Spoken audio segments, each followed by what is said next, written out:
எந்தன் உயிரே சிறுகதைக்கு உங்களை அன்புடன் வரவேற்பது உங்கள் புவனா. வாங்க கதைக்குள்ளே போகலாம். கௌதமும் காயத்ரியும் நகையை எடுத்துக்கிட்டு வீட்டுக்கு வந்துட்டாங்க. காயத்ரி, உனக்கு எல்லாமே பிடிச்சிருக்குல்ல? எல்லாமே சூப்பராக இருக்குங்க. நான் இதை எதிர்பார்க்கவே இல்லை. உனக்கு பிடிச்சிருந்தா ஓகே தான். தியாவுக்கும் மகேஷ்க்கும் இது பிடிச்சிருக்குமா? கண்டிப்பாக பிடிச்சிருக்குங்க. சரி, இன்னும் ஒரு வாரம் தான் இருக்குது. தியா ஃபேமிலி கல்யாணத்துக்கு வந்து எங்கே தங்க போகிறாங்க? அவங்க பொண்ணு வீட்லையா, மகேஷ் வீட்லையா, இல்லை நம்ம வீட்லையா? தெரியலையே. நான் தியா கிட்டே கேட்டு சொல்கிறேன். வழக்கப்படி காயத்ரி தியாவுக்கு ஃபோன் பண்ணேன். சொல்லு தியா. என்னடி, கல்யாணத்துக்கு இன்னும் ஒரு வாரம் தான் இருக்குது. மகேஷ் அங்கேருந்து கிளம்பிட்டாரா? கிளம்பிட்டாரு. சரி, நீங்கள் கல்யாணத்துக்கு வந்து எங்கே தங்க போகிறீங்க? அதை பாட்டி தான் முடிவு பண்ணணும். நான் எப்படி சொல்ல முடியும்? பாட்டிக்கிட்ட கேட்டு சொல்லு. ஒரு நிமிஷம் வெயிட் பண்ணு. பாட்டி, நம்ம கல்யாணத்துக்கு போகிறோமே, எங்கே தங்க போகிறோம்? உங்கள் அத்தை வீட்டில் தான் தங்கணும். அதுதான் முறை. அத்தை வீட்டில் தங்கலான்னு சொல்லிட்டாங்க. கௌதமும் மகேஷ்க்கு ஃபோன் பண்ணி பேசிக்கிட்டு தான் இருந்தான். மண்டபம் மற்ற வேலை எல்லாத்துலேயும் கூட மாட உதவி செஞ்சுக்கிட்டு இருந்தான். மகேஷ், இந்த நலுங்கு பந்தக்கால் எல்லாம் சொல்லுவாங்களே, அதெல்லாம் எப்படி? எனக்கு அதெல்லாம் எடுத்து செய்ய யார் இருக்காங்க கௌதம்? ஏன் மகேஷ் அப்படி சொல்கிறீங்க? நீங்கள் ஒன்றும் கவலைப்படாதீங்க, எல்லாத்தையும் நான் பார்த்துக்கிறேன். நீங்கள் என்ன பண்ண போகிறீங்க? பொறுத்து வந்து பாருங்கள். பெரியம்மா, நான் கௌதம் பேசுகிறேன். சொல்லு கௌதம். நீங்கள் எனக்கு ஒரு உதவி செய்யணுமே. விஷயத்தை சுருக்கமாக சொன்னதும் மகேஷ் தனக்கு செஞ்ச உதவியை பற்றி கௌதம் பெரியம்மாக்கிட்ட விலாவரியாக சொன்னான். உன் வாழ்க்கையில் இவ்வளோ நல்லது பண்ணியிருக்கான். அதுக்கு அவனுக்காக நான் இது கூட செய்ய மாட்டேனா? கண்டிப்பாக இது நம்ம வீட்டு கல்யாணம். எல்லாரையும் எடுத்து சந்தோஷமாக செய்யலாம். நீ கவலைப்படாத. மறுநாள் காலையிலேயே பெரியம்மா, பெரியப்பா, ரம்மா, ரதி, அவங்களோட வீட்டுக்காரங்க, குழந்தைங்க எல்லாருமே மகேஷ் வீட்டுக்கு போயிட்டாங்க. இங்கேருந்து கௌதம், காயத்ரி, குழந்தை எல்லாரும் அங்கே போக நலுங்கு அது இதுன்னு தடபுடல் பண்ணிட்டாங்க. மகேஷ்க்கு ஒரு நிமிஷம் நடக்கிற எதையுமே நம்ப முடியல. இதை பாரு மகேஷ், எப்போ நான் தியாவை என்னோட தங்கச்சின்னு சொன்னேனோ அப்போவே நீயும் எனக்கு உறவு தான். அதனால் உனக்கு எப்போ என்ன தேவைப்பட்டாலும் என்னையும் காயத்ரியும் தயங்காமல் கேளு. மகேஷும் கௌதமும் ஒருத்தர் கட்டிக்கொள்ள காயத்ரிக்கு இது நாள் வரைக்கும் இல்லாத ஒரு மன நிம்மதியும் சந்தோஷமும் இப்போ கிடச்சிது. கௌதம் கையை இறுக்கமாக பிடிச்சிக்கிட்டா. இதை பாரு காயத்ரி, எனக்குன்னு இந்த உலகத்தில் இருக்கிற ஒரே உறவு நீ மட்டும்தான். உன் சந்தோஷத்துக்காக நான் என்ன வேணால் செய்வேன். காயத்ரியோட கண்ணு லேசாக கலங்க ஆரம்பிச்சுது. இதை பாரு, இனிமே எதுக்காகவும் நீ அழக்கூடாது. சரிங்க. ஊர்லேருந்து தியா ஃபேமிலியும் அத்தை வீட்டுக்கு வந்துட்டாங்க. சடங்கு, சம்பிரதாயம், பந்தக்கால் நடுறது எல்லாம் முடிஞ்சு எல்லாரும் எதிர்பார்த்த கல்யாண நாளும் வந்துடுச்சு. தியாவோட பாட்டி காயத்ரியோட அம்மா அப்பாவையும் இன்வைட் பண்ணியிருந்தாங்க. ராத்திரி பொண்ணழைப்பு சிறப்பாக முடிய, தியா, நான் வீட்டுக்கு போயிட்டு காலையில் கல்யாணத்துக்கு வந்துடுறேன்டி.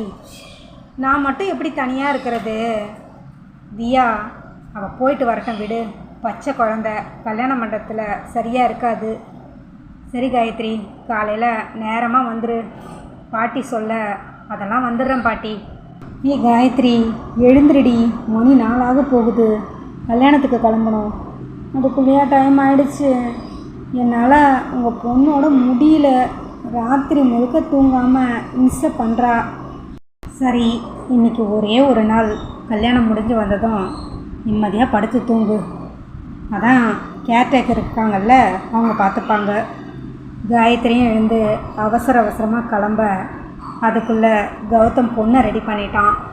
பட்டுப்பாவாடை சட்டையில் குட்டி தேவதை மாதிரி இருந்தவளை பார்க்க 1000 கண்ணு பத்தாது. இங்கே தியாவும் ரெடி ஆகிட்டுருக்க.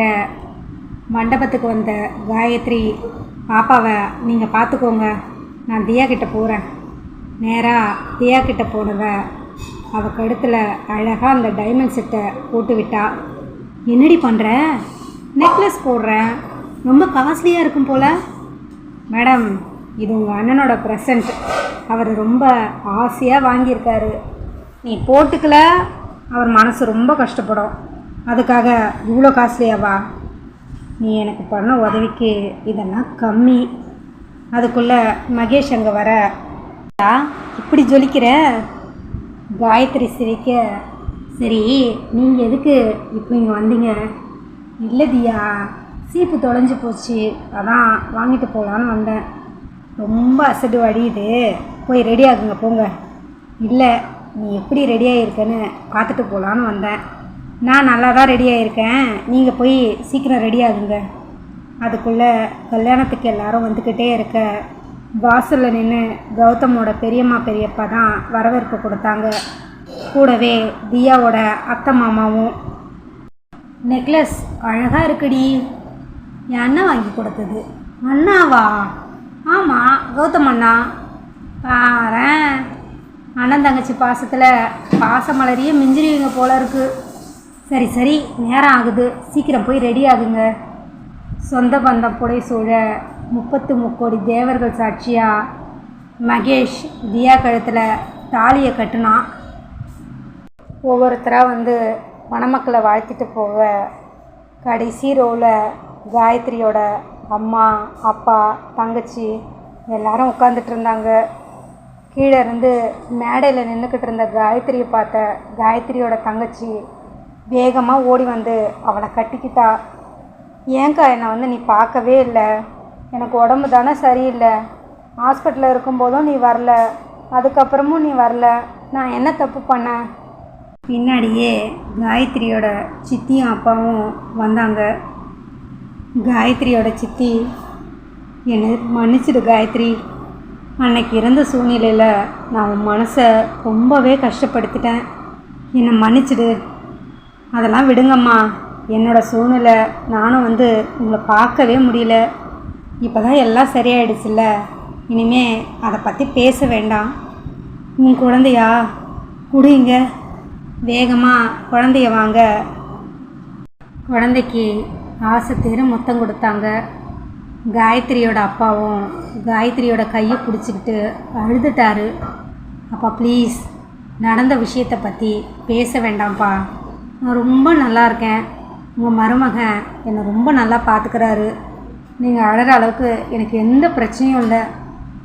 அதுக்குள்ளே அங்கே கௌதமும் வர, அதுதான் நல்லபடியாக முடிஞ்சிருச்சுல்ல, தேவதை மாதிரி கையில் ஒரு குழந்தை இருக்குது, இதுக்கப்புறம் எதுக்கு அழுதுகிட்டு?